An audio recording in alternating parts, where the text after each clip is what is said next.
तो आज आपकी एआईबी की ऑल इंडिया कॉन्फ्रेंस थी 30वीं। उसमें जो आपके सारे मुद्दे सीएचवी सर जो है आप सभी इनको जानते हैं। ऑल इंडिया जो आपका बैंक एम्प्लॉय एसोसिएशन है एआईबी है उसके जनरल सेक्रेटरी है और यूएफबीयू की तरफ से जो भी चीज़ें होती है उसमें सबसे आगे ये होते बातचीत करने के लिए जाते हैं।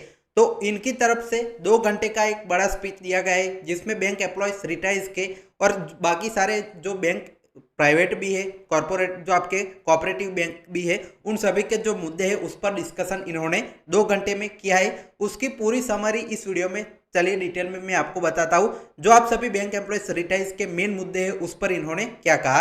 आप लोग ऐसे ही वीडियोस देखने के लिए बैंक एम्प्लॉय या रिटायर है तो इस चैनल को सब्सक्राइब जरूर कीजिएगा। ऐसे ही हम आपके लिए पूरा एनालिसिस करके वीडियो से आप सभी के साथ सबसे पहले पहुंचाते हैं। तो चलिए बात कर लेते हैं। सबसे पहले इन्होंने जो स्टार्टिंग की अपनी स्पीच की उसमें जो आपका दुनिया के जो मुद्दे चल रहे हैं अभी वॉर की सिचुएशन, लेबर लॉ, गवर्नमेंट क्या कर रही है, वो सारी चीजें में 1 घंटा पूरा लिया। 1 घंटे का भाषण सिर्फ ऐसा ही था और इन्होंने कहा था कि हमारे 2 पिलर है, हम 2 पिलर पर बात करते हैं, एक बैंक एम्प्लॉयज पर और एक दूसरा जनरल, जिसमें बाकी सारे जो बैंक के रिलेटेड मुद्दे हैं, इकोनॉमिक कंडीशन, जो बैंक यहाँ पे बेचे जा रहे हैं वो सारी चीजें हैं वो कहते हैं। तो उस पर 1 घंटा पूरा इन्होंने लिया।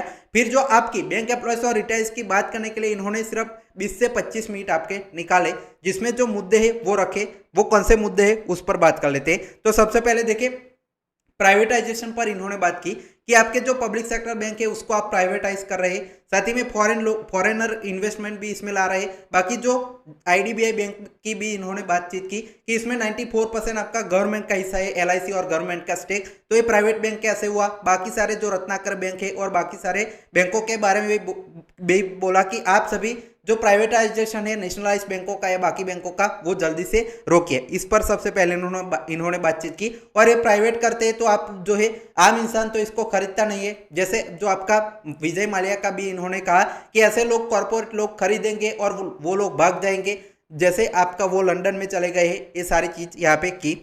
साथ ही में बैंक एम्प्लॉयज का रिक्रूटमेंट और अनएम्प्लॉयमेंट पर भी बात की कि ज्यादा से ज्यादा क्लर्क की भर्ती के लिए गवर्नमेंट ने यहाँ पे जो अग्री किया है हमारे साथ और ऑफिसर की तो भर्ती चल रही है, तो ये भी यहाँ पे बात की। लेबर कोड पर इन्होंने बहुत सारी बात की कि हमारा जो यूनियन है अगर लेबर कोड जो आपका इंप्लीमेंट होता है तो यूनियन को स्ट्राइक करनी है तो उनको बहुत सारी परमिशन लेनी पड़ेगी ये वो, और इसको लेकर हमारे रजिस्टर खड़ा किया जाता है एम्प्लॉयज के खिलाफ। इन सभी चीजों से प्रैक्टिस से साथ ही में इन्होंने अब 13 बीपीएस पर भी ये थोड़ा सा ही बोले थे कि आपका जो अभी 2026 आ चुका है तो हम जो अक्टूबर 2027 से पहले हमें 13 बीपीएस भी इंप्लीमेंट करना है तो उसके लिए भी हम तैयारी कर रहे हैं। ये सारी चीजें 13 बीपीएस पर भी बोला है। इस पर जो बहुत डिटेल में नहीं सिर्फ हल्का सा थोड़ा सा इन्होंने बोला था कि 13 बीपीएस अक्टूबर 2027 जो आपका ड्यू होगा उसके तब तक यहाँ पे प्रिपरेशन करनी है, मीटिंग्स करनी है और इसको जल्दी से जल्दी इंप्लीमेंट भी करना है।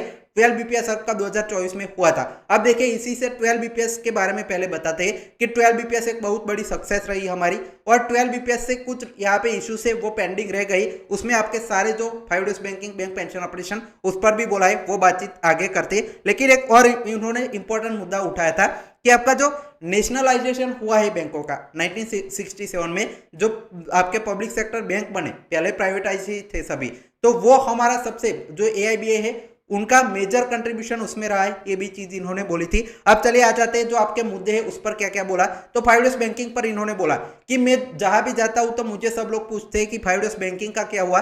तो इन्होंने कहा कि एआई जो आईबीआई है वो अग्री कर चुका है। इन्होंने 2 साल से जो गवर्नमेंट है तब वहां पर ये जो इश्यू है पेंडिंग है। साथ ही में कहा कि वित्त मंत्री है उनके साथ पेंडिंग है, लेकिन वो आपके मोदी साहब की बातचीत सुनते हैं तो मोदी साहब यहाँ पे करना नहीं चाहते, उसको पेंडिंग रखे। तो 5 डेज बैंकिंग पर ये बोला। साथ ही में पीएलआई पर भी बोलते हैं कि पीएलआई का जो आपका डिस्क्रिमिनेशन हो रहा था तो हमने सीएलसी के पास जाकर ये बातचीत अपनी रखी। सीएलसी अग्री हुआ कि इस पर बात कीजिए, मीटिंग्स कीजिए।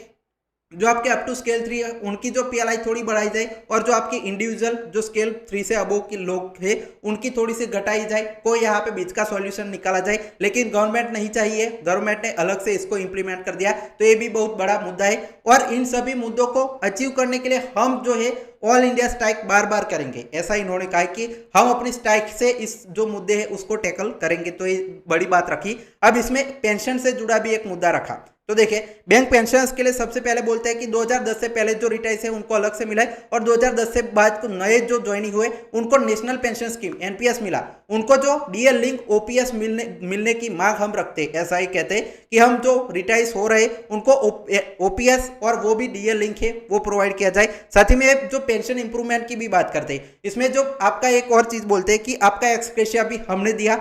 और पेंशन ऑपरेशन पर एक बहुत ही इंपॉर्टेंट बात बोल जाते हैं कि जो आपका पेंशन ऑपरेशन है वो रेगुलेशन में मेंशन नहीं है, ना एलआईसी में है, ना आरबीआई में है और ना पब्लिक सेक्टर बैंकों में है। तो हम ये भी मांग करते हैं कि जो पेंशन का ऑपरेशन किया जाए उसका जो पहले तो बैंकिंग लॉस अमेंडमेंट करेंगे। जो आपके बीपीआर 1995 है उसमें ऑलरेडी आप सभी सुप्रीम कोर्ट में मामला पेंडिंग है ये भी बताते हैं, लेकिन उसमें जो पेंशन जो रेगुलेशन है नहीं वो सुप्रीम कोर्ट फैसला करेगा। लेकिन इन्होंने पहले ही बोला कि ये कोई जो आपका पेंशन रेगुलेशन में लिखा नहीं है कि पेंशन ऑपरेशन होना चाहिए, तो इसको भी अमेंड करके हम लाने की कोशिश करेंगे बैंक पेंशनर्स के लिए पेंशन ऑपरेशन। साथ ही में जो आपका फंड है उस पर भी बोलते हैं कि बैंकों की जो आपकी बैलेंस शीट होती है बैंकों की, उसमें जो पेंशन का पैसा अभी चल रहा है, जो फैमिली पेंशन सभी पेंशनर्स को मिल रहा है, उस पर जो पैसा एक्स्ट्रा लाना यहाँ पे मुश्किल पड़ जाता है बैंकों को। तो वो भी हम देखेंगे कि कैसे ये जो आपका रास्ता निकाले, कैसे पेंशन के लिए पेंशन बढ़ाई जाए, उसके लिए कैसे फंड इकट्ठा किया जाए। उनके पास अभी जो है बैंकों के पास इतना फंड नहीं है, वो भी डायरेक्टली नहीं बोलते लेकिन कॉस्ट की बात यहाँ पे करते हैं। तो ये पेंशन पर है। तो और एक मोस्ट इंपॉर्टेंट जो मुद्दा है वो मैंने आप जैसे बताया आप सभी को कि वो पेंशन रेगुलेशन में मेंशन नहीं है कि ऑपरेशन होना चाहिए, ना एलआईसी ना आपके आरबीआई में है। एक बड़ा पॉइंट इन्होंने बोला है। इस पर विस्तृत चर्चा हम फिर से करेंगे कोई और वीडियो में। अब देखिए एक और चीज यहाँ पे देखिए मीटिंग्स के बारे में भी ये बताते हैं कि देखिए यूएफबीयू जो आपकी कॉन्फ्रेंस होगी उसके बाद एक मीटिंग करेगा, तो उसका सर्कुलर जो भी आता है आज की मीटिंग का वो मैं आपके साथ शेयर करूंगा। उसके लिए आप इस चैनल को सब्सक्राइब करके रखें। साथ ही में मंथ एंड में भी यूएफबीयू की एक बड़ी मीटिंग होगी जिसमें इन सभी चीजों पर फाइनलाइज किया जाएगा। जो स्ट्राइक करनी है उसके बारे में बताएंगे कि मई जून में हम अपनी जो स्ट्राइक है वो अनाउंस करेंगे। धरना प्रदर्शन कैसे करना है वो सारी चीजें उसमें डिसाइड करेंगे। और एक मीटिंग आपकी सीएलसी के साथ भी यहाँ पे एक होने वाली है इसी मंथ में, जो आपका मिड अप्रैल लिखा गया था लेकिन अब जो आपका 21 से 30 अप्रैल के बीच है, जो आपकी सीएलसी के साथ यूएफबीयू के नेताओं की 5 डेज बैंकिंग, पीएलआई और बाकी सारे रेसिडुअल इश्यूज पर एक मीटिंग होने वाली है। साथ ही में पीएलआई पर भी मैंने जैसे बताया टेम्पररी जो एम्प्लॉयज है उनको परमानेंट करने के लिए भी यहाँ पे उन्होंने बातचीत रखी है। तो ये मेजर जो आपके मुद्दे हैं वो बैंक एम्प्लॉयज और रिटायर्स के इन्होंने रखे। इस पर आप क्या सोचते हैं नीचे कमेंट सेक्शन में जरूर बताएगा। कोई भी अगर आपको डाउट है तो भी पूछ सकते हैं। और ये आपका वीडियो पूरा जो आप 2 घंटे का था उसकी समरी हमने आपके साथ रखी। Final thanks for watching.